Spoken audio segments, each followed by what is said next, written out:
Прэзідэнт Інданезіі Прабоў Суб'янто патлумачыў свой нечаканы візіт у Беларусь 15 ліпеня перамовамі пра прастаўкі угнаенняў. Але угнаенні Беларусь у Інданезію пастаўляла і раней. Навошта насамрэч прыездам з Еўропы інданезійскі прэзідэнт мог наведваць Лукашэнку, разбіралася Ірына Дорофейчук.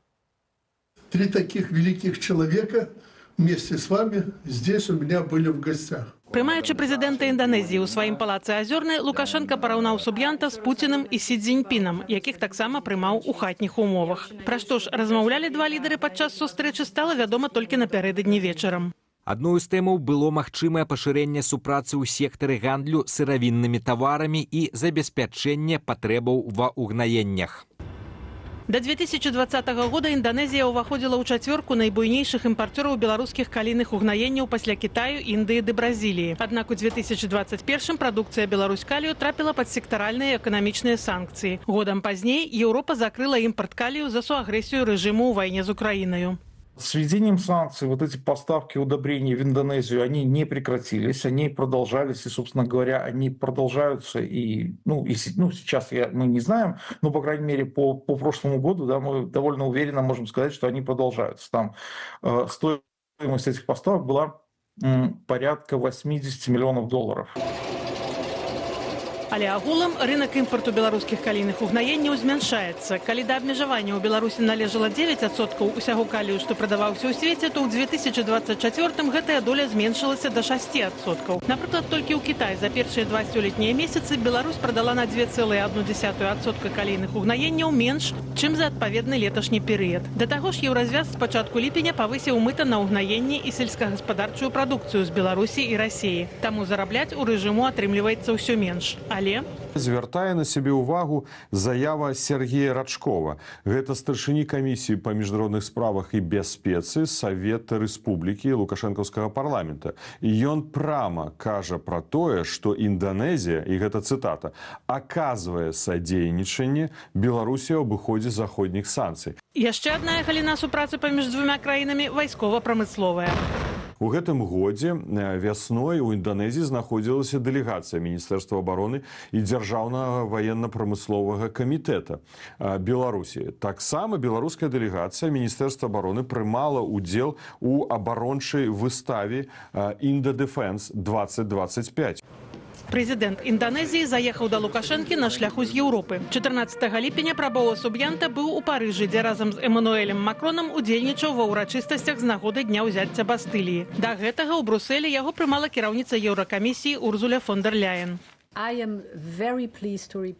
Я вельмі радая паведаміць, што мы толькі што дасягнулі палітычнай дамоўленасці у амбіцыйным пагадненні пра свабодны гандаль пасля 10 гадоў перамоваў. Гэта ўсеахопнае пагадненне эканамічнага партнёрства.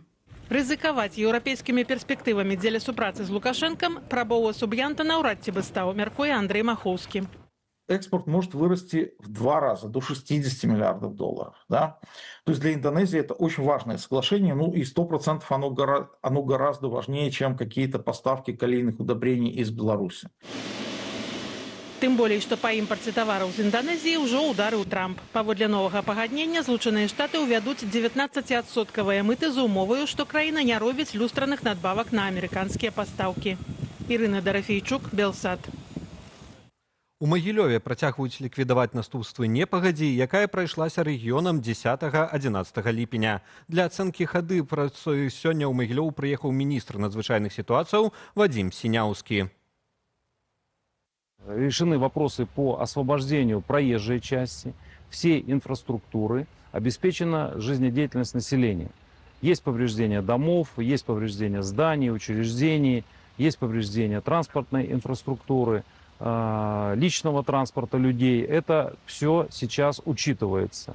К сожалению, количество повреждений увеличивается после того, как мы пошли к людям и начинаем работать. Праз тыдзень пасля непагадзі прадпрыемства Магілёў-Хімвалакно ўсё яшчэ застаецца без электрычнасці. 2 жалезабетонныя апоры электрычных дратоў зламаныя, цытата, практычна напалам. Абрынулася эстакада для кабеляў паміж будынкамі. Аднаўленчыя працы ідуць кругладзённа. Электрычнасць абяцаюць вярнуць да 19 ліпеня. Цалкам жа зліквідаваць пашкоджанні інфраструктуры спадзяюцца да зімы. Прадпрыемствы і арганізацыі банкрутуюць, не аплаціўшы рахункаў пастаўляльнікам і заробкаў сваім працаўнікам. Ініцыятыва «Белпол» перадала нам справаздачу Нацыянальнага статыстычнага камітэту дзейнаму прэм'еру Александру Турчыну аб пратэрмінаванай запазычанасці па заробках станам на 1 ліпеня. 21 мільён рублёў не дайшоў да людскіх гаманцоў, і частка гэтых грошай не трапіла да дзяцей-сірат. Юля Тяльпук з падрабязнасцямі. Здавалася б, на алкагольную прадукцыю высокі попыт, аднак і ў гэтай галіне прыбыткі не гарантаваныя. Напрыклад, таварыства «Берасцейскае піва» у лідарах Берасцейскай вобласці паводле нявыплат заробкаў сваім працаўнікам. Гэта звесткі Белстату, але не з галоўнай старонкі. Мы прааналізавалі перахопленую Белполам статыстыку станам на 1 ліпеня, адрасаваную прэм'еру Александру Турчыну. Запазычанасці ў заробках маюць 58 арганізацыяў, 19 з іх знаходзяцца ў працэсе ліквідацыі. Недаплачаная працаўнікам сума 21 мільён рублёў. З яе 62 300 не пералічаныя на выплату аліментаў, кампенсацыю выдаткаў, затрачаных дзяржавою на ўтрыманне дзяцей на дзяржаўным забеспячэнні. Але за гэтай сумаю стаяць недаатрыманыя, напрыклад, дзецьмі-сіратамі сродкі на кнігі, забаўкі, адзення і гэтак далей. На графіцы бачыце найбуйнейшых няплатнікаў заробкаў у першым паўгоддзі сёлета.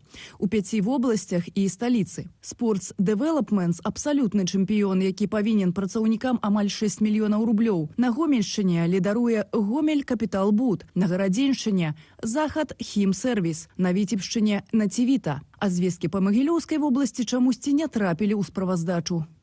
Калі гэта будзе дзяржаўнае прадпрыемства, такое можа быць, шансаў вельмі мала у работнікаў, каб взыскаць хоць нешта, калі яны будуць ліквідацыі ці банкротстве ці іншым. Таму што можна зацягваць шмат часу і працэдур банкротства і гэтак далей. Яшчэ ў чэрвені арганізацыяў пратэрміноўнікаў у заробках у Беларусі было на 15 менш. У ліпені да 58 падлічаных Белстатам даўжнікоў з дзяржаўнай і змяшанай формай уласнасці дадаліся 14 прыватнікаў са спісу Міністэрства працы. Ад імя чыноўнікаў мы лёсава патэлефанавалі ў таварыства з абмежаваную адказнасцю «Біяэнергетычнае рашэнне», якое не сплаціла заробкі 6 працаўнікам.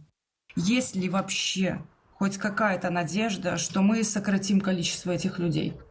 Нет, надежды нет. Эти люди просто не работали, и там как все это объяснить даже, результатов их труда нет.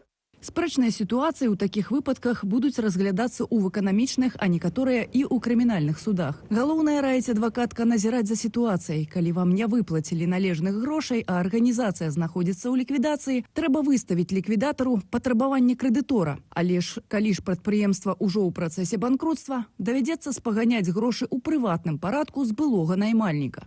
Не шмат хто даводзіў гэта да лагічнага канца, таму што субсідыярная адказнасць і гэтыя все штукі, яны каштуюць грошай.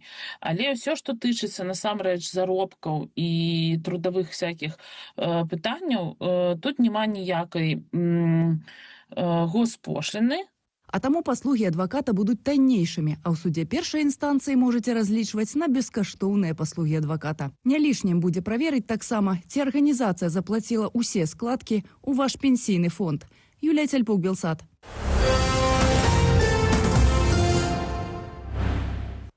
Польша і Літва выказаліся рэзка супраць правакацыяў на мяжы, якія ладзяцца рэжымам Лукашэнкі. Абедзве краіны падалі ноту пратэсту прадстаўнікам беларускага боку.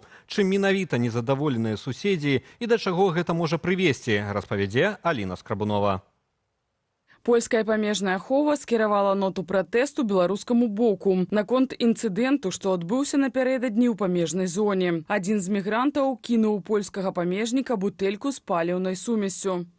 Ta sytuacja, która się wydarzyła... Мы вельмі сур'ёзна ставімся да сітуацыі, што адбылася пазаўчора з кідком кактэйлю Молотава на польскі бок. Гэтага б не адбылося без спецслужбаў Беларусі, і мы будзем рашуча пратэставаць, бо Беларусь нясе адказнасць за тое, што адбываецца на яе баку. І відавочна, што такая сітуацыя – гэта спроба правакацыі.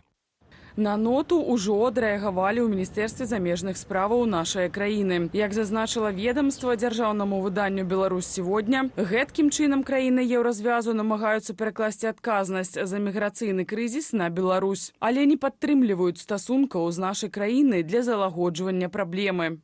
Белорусский режим показывает, что такая опция снова вернуться до мигрантского кризиса у их завсёды в кишэні. І гэта іх адна з невялікіх казырных картаў, яны заўсёды могуць да гэтага вярнуцца. Варшава заяўляе, што на гэты раз яна мае рычагі адказаць больш рэзка і не будзе так доўга, як першы раз у 2021 годзе цярпець гэты мігранцкі крызіс. Польшча не адзіная краіна, што скіравала прэтэнзію Беларусі. Суседняя Літва даслала адпаведны пратэст у сувязі з залётам расійскага беспілотніка Гербера з беларускай паветранай прасторы на тэрыторыю краіны. Пачынаецца зноў пратэсту, што зноў-такі не такая і частая з'ява. Гэта даволі рэдка бывае, і гэта ўжо даволі моцны дыпламатычны крок. Гэта не, скажем так, закулісны нейкі абмен думкамі, а гэта ўжо публічны крок, які кажа пра даволі моцнае незадавальненне тымі ці іншымі дзеяннямі. Мінулы тыдзень стаў рэкордным паводле колькасці залётаў расійскіх дронаў на тэрыторыю Беларусі. Выданне «Флагшток» паведамляе пра не менш за 59 такіх выпадкаў. Усе яны беспасярэдня звязаныя з расійскімі атакамі па ўкраіне. Таксама гэта сведчыць пра тое, што расейцы зноў пачалі выкарыстоўваць тэрыторыю Беларусі, беларускае неба, як тэрыторыю, праз якую яны атакуюць Украіну. Вядома, беспілотнікі не застаюцца незаўважнымі для жыхароў. Выданні Гомельскай вобласці пачалі публікаваць інструкцыі, што рабіць, калі знойдзеш аскепкі дрона. Расійскія дроны камікадзе тыпу шахет, якія прылетаюць на тэрыторыю Беларусі, гэта такая смяротная латарэя, у якую расейцы гуляюць з беларусамі. Такая сабе руская рулетка, калі ты не ведаеш, які з гэтых дронаў прылеціць над Беларусю і не вернецца, а які з іх упадзе на Беларусі, або збітыя аскепкі гэтага дрона беларускай авіяцыяй таксама могуць упасці на галовы беларусаў, і невядома, дзе яны выбухнуць, у паветры ці на зямлі. Акурат на гэтым тыдні Еўрарадыё са спасылкаю на украінскую разведку паведаміла, што адзін з расійскіх БПЛА быў збіты беларускім бокам. Аскепкі, кажа крыніца, упалі на тэрыторыі Гомельшчыны. Аліна Скрабунова, Белсат. Пра тое, да чаго можа прывесці чарговая эскалацыя паміж рэжымам Лукашэнкі і заходнімі суседзямі Беларусі, у эфіры студыі Белсат паразмаўляем з палітычным аглядальнікам Радыё Свабода Валерам Карбалевічам. Не пераключайцеся, а мы працягваем. Улады Сірыі абвясцілі замірэнне ўнутры краіны пасля таго, як Ізраіль нанёс удары па Дамаску. Асноўнымі цэлямі сталі Міністэрства абароны Сірыі і ваколіцы прэзідэнцкага палацу. Паводле Тель-Авіву атакі былі скіраваныя на абарону друзаўскай меншасці ў правінцыі Суайда. Ці надоўга захаваецца замірэнне, пакуль не ясна. Больш навінаў свету раскажа Руслан Ігнатовіч. Нямецчына пакуль не пацвердзіла перадачы сістэмы Пэтріат ва ўкраіну, пра што напярэдадні заявіў Дональд Трамп. Якімі будуць канчатковыя пастановы і маршруты, пакуль яшчэ пытанне перамоваў ды ўзгадненняў. Іх трэба правесці хутка. Але я яшчэ раз хачу ясна вызначыць рэальная перадача. Гэта калі сістэма ўжо стаіць у двары, як сказаў міністр у інтэрв'ю. А да гэтага можа прайсці некалькі месяцаў. Гэта проста асаблівасць сітуацыі. Такую сістэму нельга проста ўзяць з паліцы ды аддаць. Паводле выдання Reuters, словы Трампа сталі нечаканасцю для еўрапейскіх партнёраў ЗША. Пра план перадаць праз НАТО сістэмы Пэтріат Украіне яны даведаліся з прамовы амерыканскага прэзідэнта 14 ліпеня. Сёння ж камандуючы войскамі Паўночна-Атлантычнага альянсу Алексус Грынкевіч пацвердзіў, што перадача сродкаў СПА Кіеву толькі рыхтуецца. Сёння 11-я гадавіна тэракту супраць рэйсу MH17. Самалёт Boeing 777 малазійскіх авіяліняў, што выконваў рэйс з Амстэрдаму ў Куала-Лумпур, быў збіты ў небе над акупаванай тэрыторыяй Данецкай вобласці 17 ліпеня 2014 года. У выніку загінулі ўсе пасажыры і чальцы экіпажу. Агулам 298 асобаў. Сёння міністр замежных справаў Нідерландаў Каспар Велткамп заявіў, што адказнасць Расіі не выклікае сумневаў. Напярэдадні адпаведную пастанову агучыў Еўрапейскі суд правоў чалавека. Маштабная трагедыя ў Іраку. Пажар у новым гандлёвым цэнтры ў горадзе Кут забраў жыцці сама меней 69 чалавек. І лік ахвяраў можа павялічыцца. Ратавальная аперацыя дагэтуль працягваецца. Паводле мясцовых медыяў прычынай пажару стаў выбух кандыцыянера. Пасля гэтага агонь ахапіў некалькі паверхаў будынку. У Нью-Йорку на аукцыёне Сотбіс прададзены рэдкі шкілет цэратазаўра, больш чым за $30 мільёнаў. Гэта трэці дыназаўр, прададзены за ўсю гісторыю аукцыёнаў. Парэшткі гэтага цэратазаўра знайшлі ў 1996 годзе ў Вайомінгу. Раней іх выстаўлялі ў музеі ў Юце. Каб захапляцца дыназаўрамі, не патрэбная ступень доктара. Не мае значэння, колькі табе гадоў, 5 ці 95. На якой мове ты гаворыш або з якой культуры паходзіш. Дыназаўраў і саму ідэю таго, што калісьці па планеце хадзіла зусім іншая форма жыцця, якой больш не існуе, разумее кожны. І гэта захапляе і палохае адначасова. Праўда ж? Калі гэтыя велізарныя, магутныя істоты маглі цалкам знікнуць з паверхні зямлі, ці не можа тое самае здарыцца з намі? Новы ўладальнік шкілета дыназаўра плануе перадаць яго адной з навуковых установаў Амерыкі. Руслан Ігнатовіч, Белсат.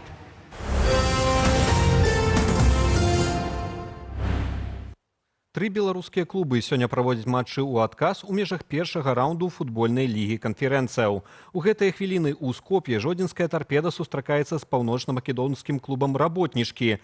Лік цяпер 1-0 на карысць беларусаў. Першы матч паміж камандамі скончыўся перамогай белаазаўцаў 3-0.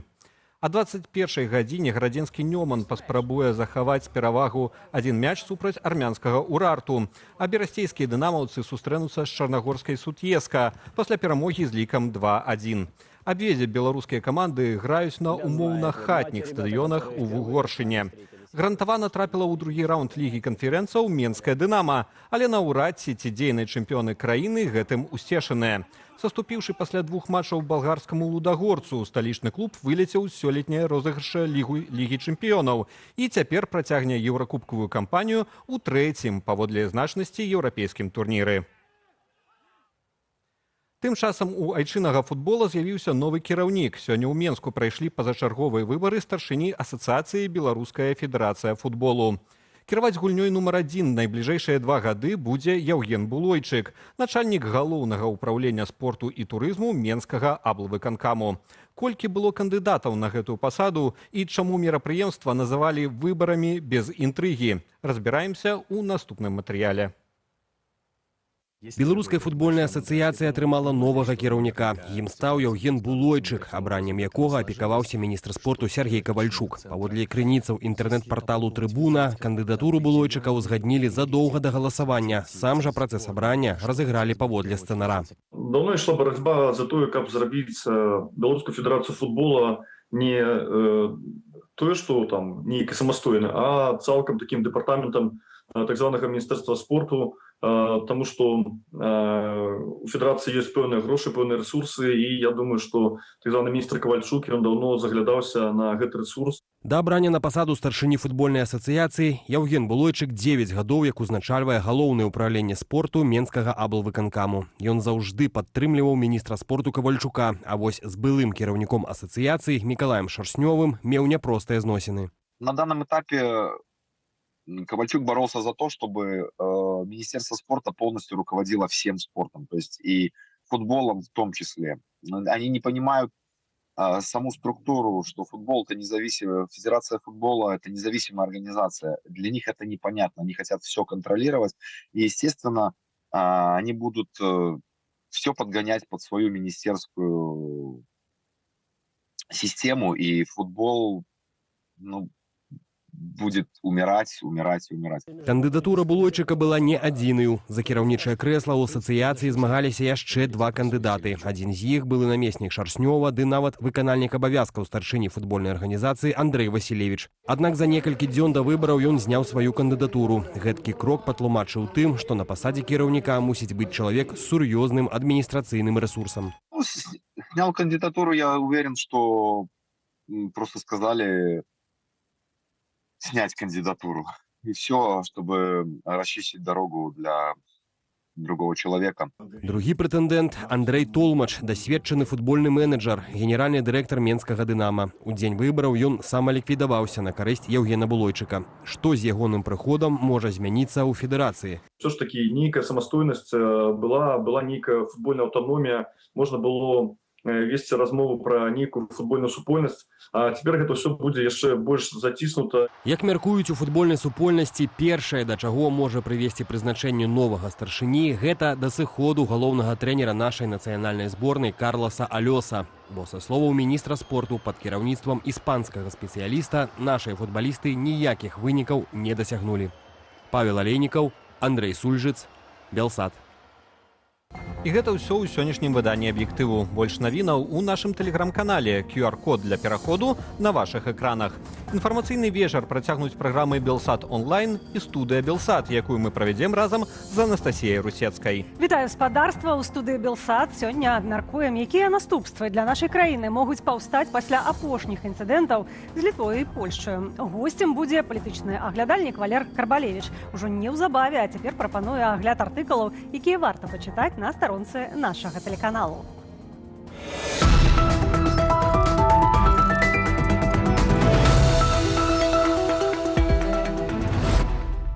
Нерухомасць у сталіцы працягвае даражэць. Гэтак за год кошт квадратнага метру на другасным рынку вырас на больш чым 17%. Попыт на жытло не змяншаецца. Калегі з сайту Белсату разбіраліся, што адбываецца на рынку нерухомасці ў нашай краіне. Паводле аднаго з менскіх агенцтваў нерухомасці, агульны аб'ём угодаў на другасным рынку ды новых кватэраў стабільны і трымаецца ў дыяпазоне 1350-1400 за месяц. Аднак доля гатовых новабудоўляў ад забудоўнікаў у агульным аб'ёме продажаў знізілася да 7%. Кошт квадратнага метра ў сярэднім складае $1770. Адметна, што рост цэнаў датычыць 1-, 2- і 3-пакаёвых кватэраў, у той час як цэны на 4- і 5-пакаёўкі знізіліся праз адсутнасць попыту. У чэрвені ў сталіцы прадалі толькі 2 такія кватэры. А вось у рэгіёнах сітуацыя іншая. Гэтак у Берасці, Віцебску і Магілёве сярэдняя цана квадрата нязначна знізілася. У Гомлі дык і не змянілася. Толькі ў горадні цэны падраслі на 0,4%. Больш пра сітуацыю на рынку нерухомасці чытайце ў матэрыяле Арсена Рудэнкі на старонцы belsat.eu. У Беларусі апублікавалі праект закону аб штучным інтэлекце, а Дзяржстандарт пачаў фармаваць адмысловы камітэт па стандартызацыі ў гэтай сферы і запрасіў зацікаўленых да ўдзелу. Што прадугледжвае праект, хто і як збіраецца рэгуляваць штучны інтэлект. Разбор на старонцы belsat.eu. Праект прадугледжвае градацыю тэхналогіяў паводле ўзроўню пагрозаў і забарону тых, у якіх пабачаць пагрозу нацыянальнай бяспецы. Сярод іншага пазначана, што дзяржава забяспечвае абарону асабовых звестак фізічных асобаў, сочыць за сацыяльнай бяспекай тэхналогіяў і іх уплывам на рынак працы. Навуковец і аналітык тэхналогіяў Сергей Бесараб распавёў Белсату, што гэты дакумент юрыдычны чарнавік, злеплены так, каб імітаваць рыторыку еўрапейскага і кітайскага рэгулявання. Вельмі моцная каша. Яны спрабуюць ахапіць усё ад тэрмінаў да тэхнічнай сертыфікацыі. У выніку няма нічога. Усё абмежавана юрыдычным славаблудствам і дэманстрацыяй нейкай незразумелай увагі да рызыкаў. На заданні аўтара артыкулу Алеся Наваборскага ChatGPT прааналізаваў праект мадэльнага закону. Што адказаў штучны інтэлект, чытайце на нашым сайце. Даследчы цэнтр «Бэрок» прааналізаваў, як пачуваецца прыватны бізнес у Беларусі. І прыйшоў да высновы, што калі б не прадпрымальнікі, то эканоміка ў 2022 годзе зазнала б глыбейшы крызіс. А ў 2023 і 2024 годах не расла б гэтак шпарка. Цэнтр «Бэрок» у сваім даследаванні зазначае, што ў 2021-2024 годах спыніўся рост долі прыватнага бізнесу ў эканоміцы. Цяпер прадпрымальнікі фармуюць каля паловы ВУПу. У экспарце паслугаў доля прыватнага бізнесу знізілася, што можна растлумачыць праблемамі парку высокіх тэхналогіяў, які зазнаў страты праз рэлакацыю як асобных праграмістаў, гэтак і цэлых кампаніяў. Хаця недзяржаўны сектар дагэтуль на 68% забяспечвае экспарт паслугаў і, адпаведна, зарабляе валюту для краіны. Пры гэтым у імпарце прыватнаму бізнесу не было роўных.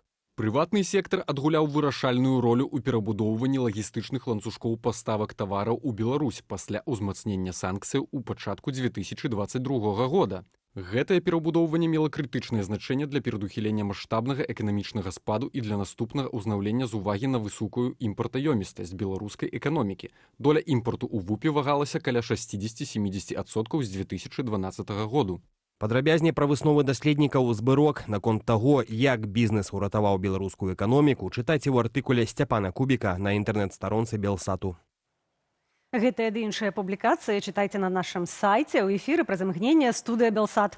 Запрашаю і нагадваю, што нашу працу можна падтрымаць бяспечным лайкам. Інструкцыя, як нас глядзець і чытаць без рызыкаў для сябе традыцыйна пад гэтай YouTube-трансляцыяй.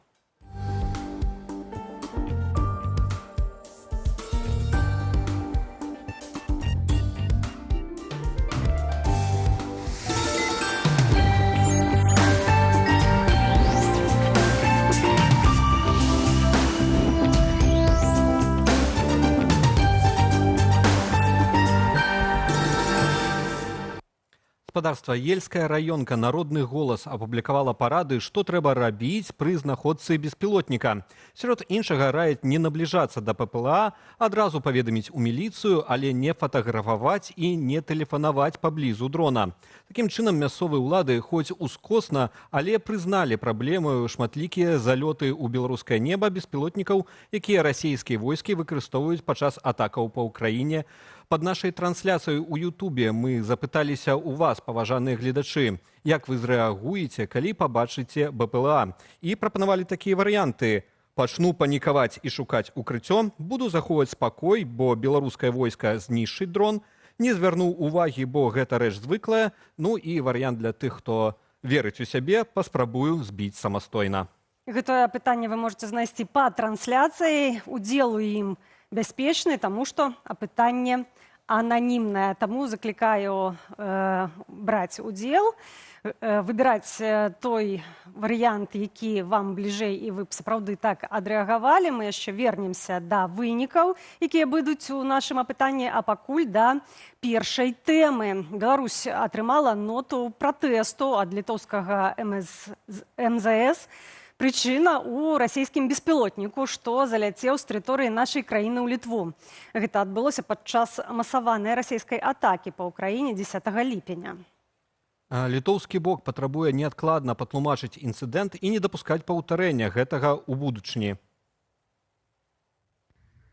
Міністр замежных справаў Літвы усклаў адказнасць за інцыдэнт на Беларусь, бо наша краіна дапусціла залёт расійскага дрона на літоўскую тэрыторыю. Дрон упаў за кіламетр ад беларускай мяжы. У выніку прэм'ера Літвы і спікера Сейму эвакуявалі ва ўкрыццё. Пазней літоўцы выявілі, што дрон быў без баявой часткі. Такімі беспілотнікамі расейцы адцягваюць увагу і рэсурсы украінскай супрацьпаветранай абароны ад сапраўды небяспечных шахедаў. У сваю чаргу Польшча рэагуе на чарговае абвастрэнне на мяжы з Беларуссю. 2 дні таму мігранты з беларускага боку закідвалі польскіх памежнікаў камянямі. У хаду пайшоў і кактэйль Молатава. Абышлося без пацярпелых. Польскім службам удалося затрымаць 10 асобаў падчас спробы трапіць на тэрыторыю Польшчы. Гэта грамадзяне Афганістану і Эрытрэі. Кіраўнік МУС Польшчы заявіў, што выкарыстанне кактэйлю Молатава сур'ёзны інцыдэнт, правакацыя, якая не адбылася б без удзелу спецслужбаў Беларусі. Польскія МУС і МЗС супольна рыхтуюць крокі ў адказ, аднак пакуль не агучваюць іх сутнасці.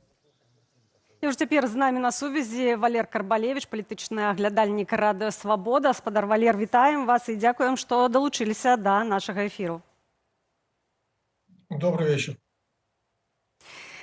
Пачнем з стасункаў Беларусь-Літва. Маем ноту пратэсту за беспілотніком. Таксама паводле аналітычнага цэнтру iSense былі спробы збіць гэты беспілотнік на тэрыторыі Беларусі, але, як бачым, не ўдалося. І калі мы паглядзім на апошнія дні, калі былі залёты на тэрыторыю Беларусі расійскіх беспілотнікаў, то паўстае пытанне, ці не будзе паўтораў, калі з тэрыторыі Беларусі у тую ж Літву альбо і ў іншыя краіны, у Польшчу, напрыклад, працягнуць залятаць беспілотнікі, і яны могуць быць ужо з баявой часткай. То бок пытанне, ці Лукашенка ў дадзеным выпадку можа апанаваць сітуацыю?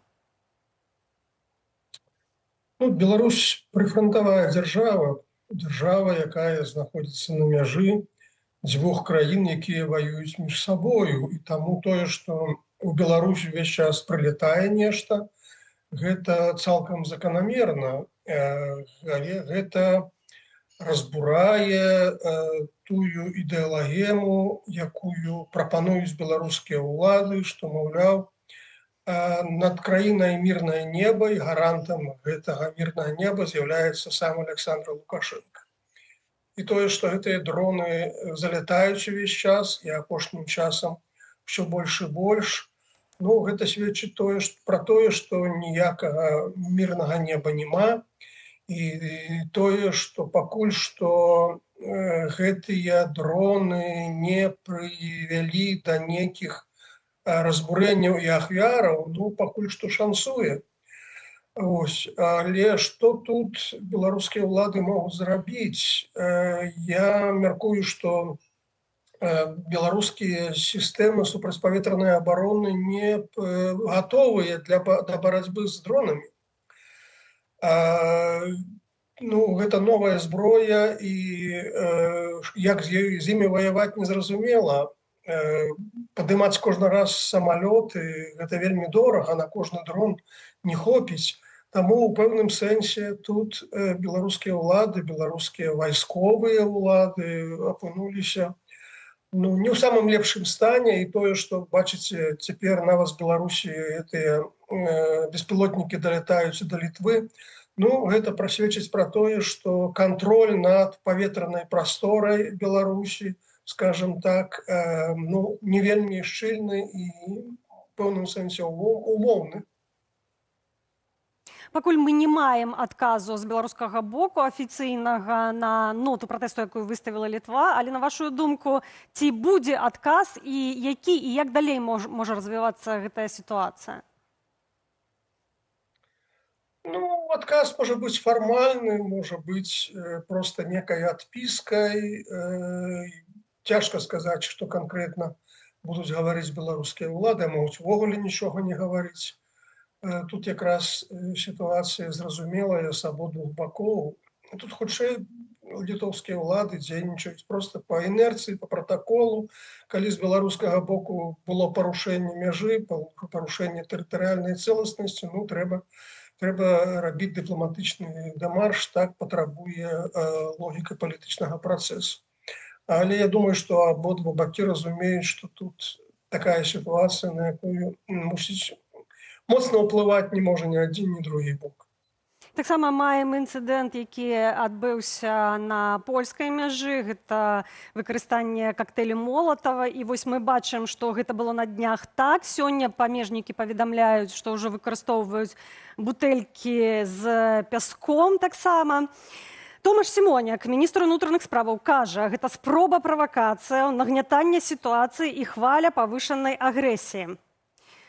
І падкрэслівае, што тут не абышлося без удзела спецслужбаў. На вашу думку, ці гэтая сітуацыя з беларускага боку, гэта спроба нагадаць пра тое, што ёсць магчымасць пагоршыць сітуацыю, то бок вярнуцца да такога моцнага мігранцкага крызісу, які быў, ці ўсё ж такі сітуацыя ідзе самацёкам? Я думаю, хутчэй самацёкам, хутчэй па інерцыі. Проста сітуацыя не новая, яна цягнецца з 2021 году, але гэтыя атакі мігрантаў ідуць такімі хвалямі. Вось з'явілася тут некая новая партыя мігрантаў, яны прарываюцца. Потым новай партыі няма, як бы некая зацішша, потым зноў яны з'яўляюцца і прарываюцца. Я думаю, што тут проста чарговая хваля.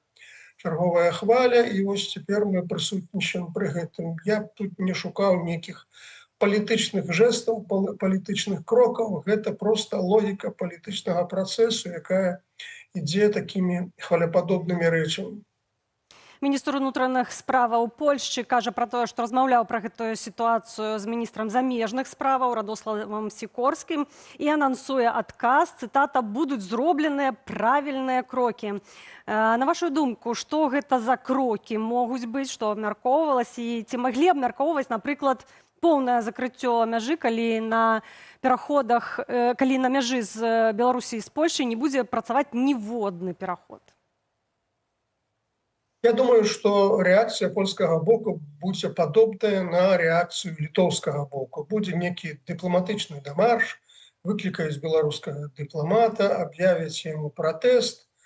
Ну, не думаю, что справа дойдет до закрытия переходов, бо питание переходов – это не только питание белорусско-польских отношений, потому что это впливает на шмат які інтарэсы іншых краін, краін Еўрапейскага звязу, краін Усходу, Китая, напрыклад, і так далей, і псаваць адносіны з іншымі краінамі, ну, наўрад ці польскае кіраўніцтва захоча цяпер. Гаспадар Валер, а агулам, калі не пра закрыццё межаў, ці можа дайсці да нейкіх практычных крокаў, напрыклад, павелічэння колькасці прадстаўнікоў узброеных сілаў на межах з Беларусю, ці нейкія змены ў заканадаўства заходніх краінаў, ці ўсё ж такі ўсё абмяжуецца вось гэтымі палітычнымі выказваннямі і выказваннем заклапочанасці, так бы мовіць? Ну, мне цяжка меркаваць, якое тут рашэнне прыме польскае кіраўніцтва, ці будзе ўзмацненне нейкіх узброеных сіл на мяжы ці не, але я не думаю, што будзе нешта радыкальна мяняцца. Потому что ситуация такая стандартная, рутинная, то бок, ну вот яна зразумела неправільная, не павінна быць такія адносіны паміж суседзямі. Ну, але ўжо так склалася колькі гадоў, што вось гэтая канфліктная сітуацыя, мілітарызацыя мяжы, канфлікты на мяжы, атакі мігрантамі стала як бы новай нармальнасцю. І я не бачу нейкіх перадумоў, якія б гэтую новую нармальнасць неяк памянялі ні з таго, ні з другого боку. Вы кажаце пра новую нармальнасць, тым не менш беларускае міністэрства замежных справаў традыцыйна, ў прынцыпе, абвінавачвае Еўразвяз у спробах перакласці адказнасць за міграцыйны крызіс на Беларусь. Гэта адказ быў на заявы з польскага боку. У мяне ў сувязі з гэтым паўстае пытанне.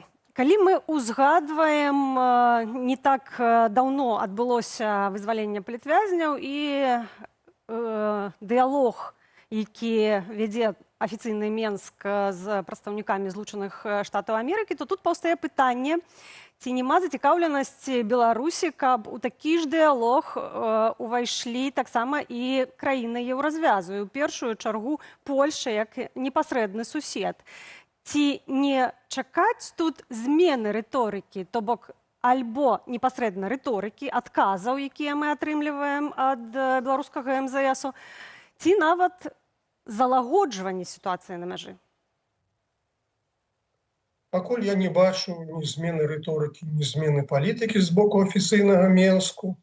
Вось гэты адказ Міністэрства замежных спраў, это такая чыста прапагандысцкі, я б сказаў, адказ, і мы бачым, што Міністэрства замежных спраў Беларусі адносна палітыкі Захаду ўсё больш ператвараецца ў некае міністэрства прапаганды. Вось калі спрабуюць ўсё больш і больш некімі прапагандысцкімі лозунгамі адказваць. А беларускі бок гатоў весці перамовы з Еўразвязам, але на сваіх умовах. А на гэтых умовах Еўрапейскі звяз не хоча весці перамовы. Таму тут пока мы маем сітуацыю тупіка, і дыялог, які мы нібыта назіраем паміж Менскам і Вашынгтонам, пакуль ніяк не распаўсюджваецца на дыялог паміж Беларусю і краінамі Еўрапейскага звязу, у прыватнасці суседнімі краінамі. Гаспадар Валер, вось у гэтым жа адказе МЗС зазначаецца, што апошнім часам было спынена каля 1000 спробаў з беларускага боку, спробаў нелегальнага мінання мяжы. То бок, фактычна гэтым месаджам беларускі рэжым Лукашэнкі паказвае, што мы можам усё ж такі сітуацыю кантраляваць, але для нас важныя нейкія саступкі з боку краінаў Захаду. То бок, гэта фактычна такі непрыкрыты шантаж атрымліваецца. Ну так, зразумела, вся гэта палітыка сціску на суседзей з дапамогай мігрантаў, это палітыка шантажу. Палітыка, сэнс якога памяняйце сваю лінію адносна афіцыйнага Менску, і мы спынім гэтых мігрантаў. І гэта не адзін раз пра гэта казаў і Лукашенко, і іншыя афіцыйныя асобы, таму тут нічога новага няма. І гэта элемент ціску на краіны захаду, гэтая гісторыя з мігрантамі. І у гэтым адказе беларускага МЗС як бы сэнс такога самі вінаваты. Калі хочаце, каб атакі мігрантаў спыніліся, мяняйце сваю палітыку. Калі вы кажаце пра тое, што стасункі паміж Беларусю і краінамі Еўразвязу, у прыватнасці з суседзямі, Польшчай і Літвой, стаяць у тупіку, то ці магчымае выйсце? Якія магчымыя сцэнары бліжэйшым часам? Я пакуль не бачу выйсце з тупіку, бо дзеля таго, каб можна было казаць пра нейкія перамены, павінна адбыцца нешта вельмі важнае. Ці змена палітычнага рэжыму ў самой Беларусі, ці змены у адносінах Расіі і Захаду, ці спыненне, ці прыпыненне вайны в Украіне, ці нешта яшчэ такое вельмі важнае і вельмі значнае. І паколькі перспектываў такіх пераменаў я не бачу, то я і не думаю, што мы можам чакаць нейкіх зменаў у адносінах паміж Беларусю і Еўрапейскім звязам. Дзякую, гаспадар Валер Карбалевіч, палітычны аглядальнік Радыё Свабода, быў госцем спадарства. І, канешне ж, мы працягнем сачыць за гэтай сітуацыяй. А цяпер прапаную зноў жа вярнуцца да нашай апытанкі, якія ўсё ж такі вынікі, Александр. Да, нашы гледачы актыўна галасуюць. Пакуль вынікі такія, трэба прызнаць, што ўсё ж такі людзі... Пытанне, нагадвай пытанне. Нагадаю пытанне. Так, як вы зрэагуеце, калі пабачыце ў небе БПЛА? І практычна нават болей за палову нашых гледачоў ўсё ж такі кажуць, што яны пачнуць пужацца, панікаваць і шукаць укрыццё. Што, праўда, 22% кажуць, што не звярнуць на гэта ўвагі, бо рэч звыклая, хіба гэта жыхары Гомельшчыны. Магчыма. Што ж, гаспадарства, працягваем наше выданне і пераходзім да наступнай тэмы. Медыяны заробак у Беларусі ўпершыню перавысіў 2000 рублёў. Такія звесткі дае Белстат. Разлічваюць медыяны заробак двойчы на год у траўні і лістападзе. Паводле Белстату, сёлета ў траўні медыянны заробак да выплаты падаходнага падатку склаў 2014 рублёў. У параўнанні з аналагічным леташнім перыядам гэта рост больш чым на 300 рублёў. Сярод лідараў горназдабывальная прамысловасць, у аўтсайдерах забаўляльная сфера, адпачынак, творчасць і спорт. Медыянны заробак велічыня, што падзяляе ўсіх працаўнікоў на дзве роўныя групы. Палова з іх зарабляе менш за суму медыяны, палова больш. На адрозненне ад сярэдняга заробку тут не ўлічваюцца самыя нізкія і самыя высокія значэнні. Такім чынам, медыянны заробак больш дакладна адлюстроўвае сітуацыю з даходамі жыхароў краіны. І ўжо цяпер з намі ў студыі Александр Кныровіч, вядоўца праграмы «Атмасфера». Александр, вітаем, рады, як заўсёды, бачыць. Добрый вечер. Ну што ж, маем новыя звесткі. Медыянны заробак 2014 рублёў. То бок на рукі чалавек атрымлівае 1732 рублі. Як можна ацаніць гэты заробак? Ці дастатковы ён для утрымання сям'і? Больш мяне цікавіць тая частка, которая атрымлівае столькі, альбо менш. Тая палова, которая столькі, альбо менш. Ну, вы ведаеце, сёння, конечно, нельга казаць аб тым, што ў Беларусі становішча кшталту 90-х гадоў, калі людзі не маглі за заробак пражыць. Усё ж такі мы бачым па статыстыцы, што ў нас амаль 40% ідзе на ежу, гэта ў 2 разы болей, чым у еўрапейскіх краінах, кшталту Польшы ці Літвы. Все ж таки можна пражыць на гэты заробак, але, канешне, гэта вельмі мала. Сёння гэтага недастаткова, но, напэўна, нашы гледачы таксама могуць самі вырашыць, ці дастаткова 1700 рублёў сёння, каб пражыць у Беларусі. Ну, але паўстае яшчэ адно пытанне. Калі мы кажам пра сёлетнія звесткі і параўноўваем з траўнем 24 года, то мы бачым, што медыянны заробак вырас на 325 рублёў. За кошт чаго? Ну, гэта прыкмета хваробы. Канешне, дзіўна, я разумею, што дзіўна казаць тое, што рост заробкаў гэта прыкмета хваробы, але мы павінны казаць, што гэта не зароблены заробак, што ў нас эканоміка вырасла, ну, апошнія звесткі толькі 2,1%, апошнія 3 месяцы яна амаль стаіць, а магчыма і скарачаецца, і ў гэты ж момант мы бачым рост даходаў насельніцтва цалкам, там не толькі заробкі, болей чым на 10% ужо пасля інфляцыі. Калі б не лічылі інфляцыю, было б там 19%. Гэта азначае, што эканоміка ёсць галоўная праблема, якая прагрэсуе. У нас не хапае ўжо 215 тысяч працоўных на месцах, і вось гэты недахоп працоўных рук прыводзіць да таго, што прадпрыемствы павінны падвышаць заробкі без падвышэння выпуску прадукцыі. І гэта вельмі дрэнна, таму што у гэтага ёсць два наступствы. Ці ціск інфляцыйны, і мы бачым, як разганяецца, кожны дзень разганяецца інфляцыя ў Беларусі. Ёсць афіцыйныя звесткі аб тым, што спажывецкая інфляцыя ўжо болей 7,5%, інфляцыя по прадуктах амаль 10%, калі ў ўрада быў план 6% утрымаць. Яна таксама разганяецца. Гэта першае наступства. Ну і другое, калі прадпрыемства не можа падняць кошты, ну таму што ёсць рынкавыя прычыны, гэта азначае, што яно праядае асабістыя сродкі прадпрыемства, што там ідзе ці скарачэнне прыбытку, ці яны працуюць у мінус, а ў выніку яны прыйдуць да дзяржаўных банкаў і скажуць, у нас скончыліся грошы, дайце нам яшчэ. Таму вось такі непрапарцыйны рост заробкаў гэта прыкмета сур'ёзнай хваробы. Гаспадар Александр, вось калі казаць пра прыкмету хваробы, для звычайнага чалавека за год гэты заробак вырас амаль на $100 у эквіваленце. Гэта заўважна, гэта адчуваецца, асабліва калі глядзіш гэтыя лічбы. Як мне, простому беларусу, зразумець, што все не так добра, як выглядае вось у гэтай статыстыцы роста заробкаў? Якія прыкметы для звычайнага чалавека мы можам пабачыць тым, што эканоміка хворая, эканоміка перагрэтая? Ну, напэўна, гэта не ведаю, ці добра, ці дрэнна, але пакуль гэтая праблема, гэтая хвароба развіваецца, звычайны чалавек прыйдзе ў краму і пабачыць, што яго на паліцах стала болей імпарту. Ці добра гэта для чалавека? Ну, канешне, добра. А калі мы глядзім у знешнегандлёвае наша сальда, то мы адчуваем, што кожны месяц прыбаўляюцца амаль мінус 200 мільёнаў. Наш урад планаваў плюс 200 мільёнаў, а ў нас мінус 200 мільёнаў. Гэтага не пабачыць звычайны беларус, пакуль не будзе выбуха, пакуль не будзе інфляцыі па 30%, ці не будзе нейкіх іншых праблемаў, калі проста ў прадпрыемстваў скончыцца грошы. Таму некаторы час беларусы могуць глядзець і казаць, што у нас все добра. Болей імпарта, ўсё разгортваецца, развіваецца, у нас расце заробак.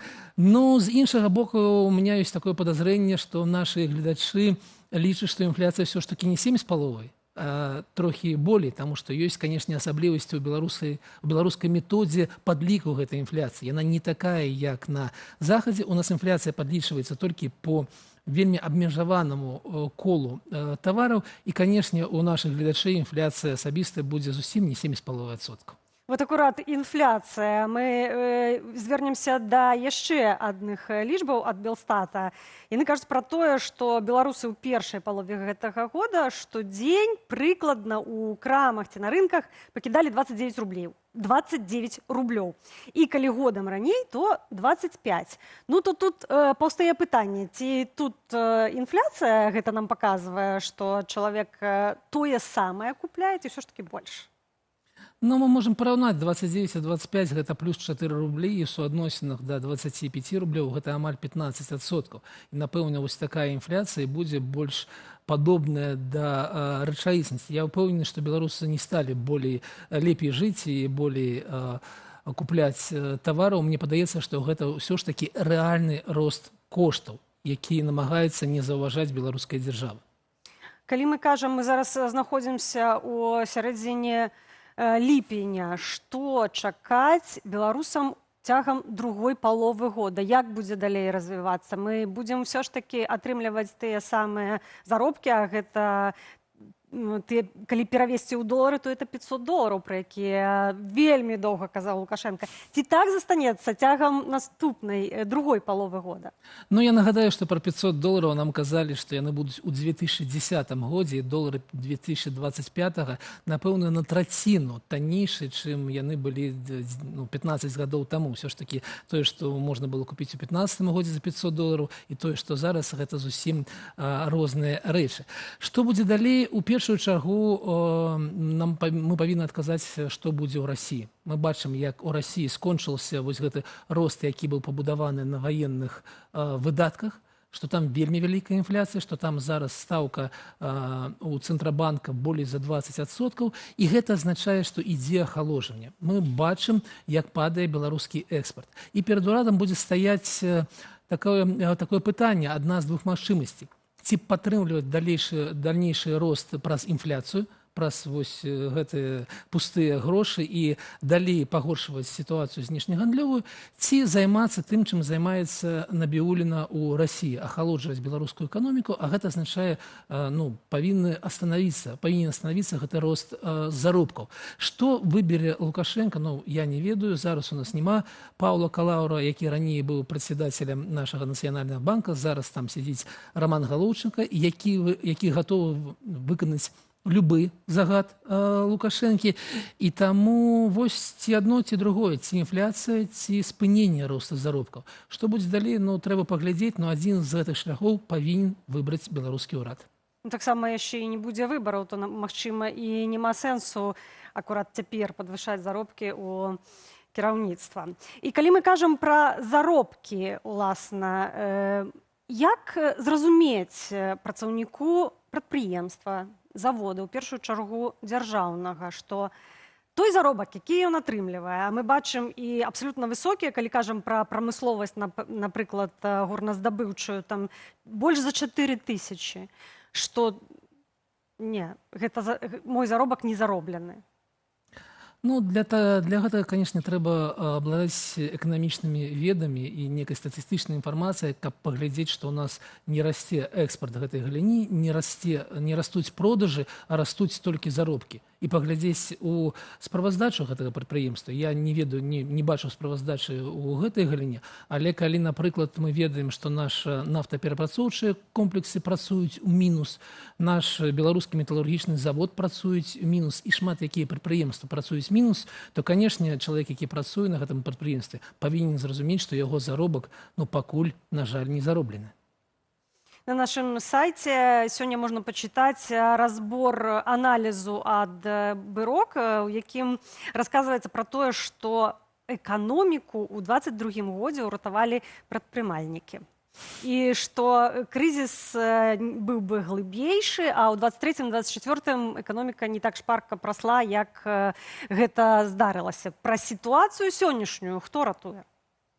Цалкам уяўленне Лукашэнкі аб тым, што эканоміка будуецца на буйных дзяржаўных прадпрыемстваў, гэта міф, гэта ілюзія, і мы бачым па статыстыцы, што ўжо, калі не ўлічваць нашы бюджэтныя сектары, болей занятых у прыватным сектары і болей дае прыватны сектар у эканоміцы, чым дае дзяржаўны сектар. Лукашенко намагаецца не заўважаць цалкам, як быццам не існуе дзяржаўнага сектара. Але менавіта дзяржаўны сектар за гэтыя, я б не казаў пра 2 года ці пра 3 года, я б казаў бы пра ўвесь перыяд, пасля, напрыклад, 2009 года, што менавіта дзяржаўны сектар прасідаў, прыватны сектор рос, і пакуль прыватнаму сектару дазваляюць расці, все ж таки у нас болей-меней збалансаваная сітуацыя. То бок, мы папярэдзілі беларусаў, пакуль ёсць магчымасць, трэба скарыстацца высокім ці адносна высокім заробкам. Дзякую за гэтую размову. Александр Кнырович, вядоца праграмы «Атмасфера», быў з намі для вас. І ў студыі гэта ўсе навіны. Наперадзе спадарства чакае агляд найцікавейшых публікацыяў сацыяльных сторонак Белсат онлайн. Вашай увазе.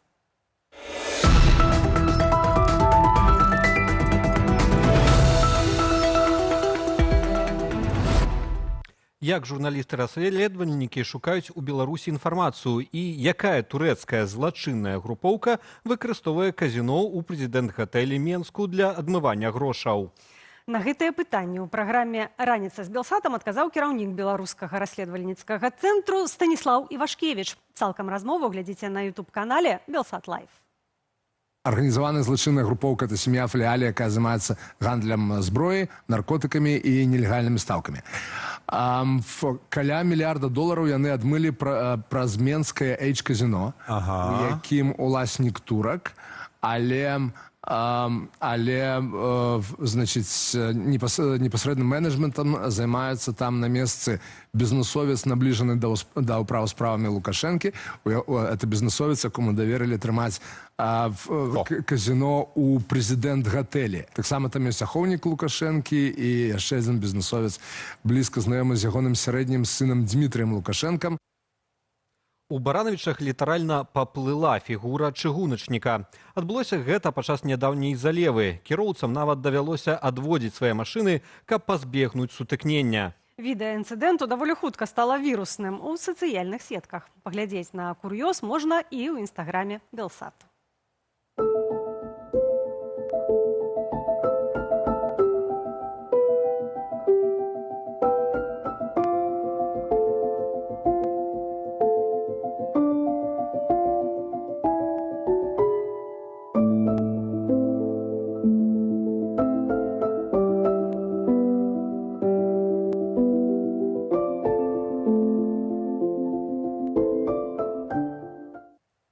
Чым пахне Беларусь? Можа, свежай хвояй з бязмежных лясоў? Ці спелымі травамі з шырокіх палёў? А можа, утульнымі вясковымі хатамі, дзе захоўваюцца гісторыі пакаленняў?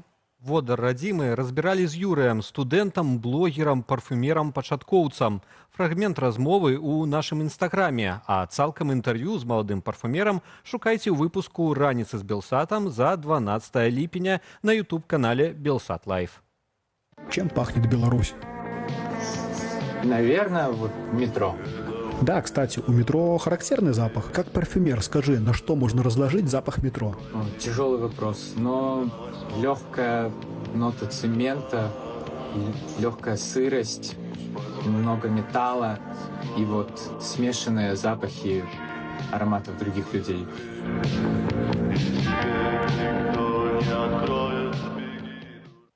Неймавернае, быццам бы іншапланетнае відовішча. Так выглядае міграцыя скатаў-рагачоў у Каліфорніі, якая праходзіць у перыяд з красавіка да ліпеня. Незвычайнае перамяшчэнне велізарнай колькасці гэтых рыбаў у нашым эфіры проста цяпер і ў інстаграме Белсату даступная ў любы час.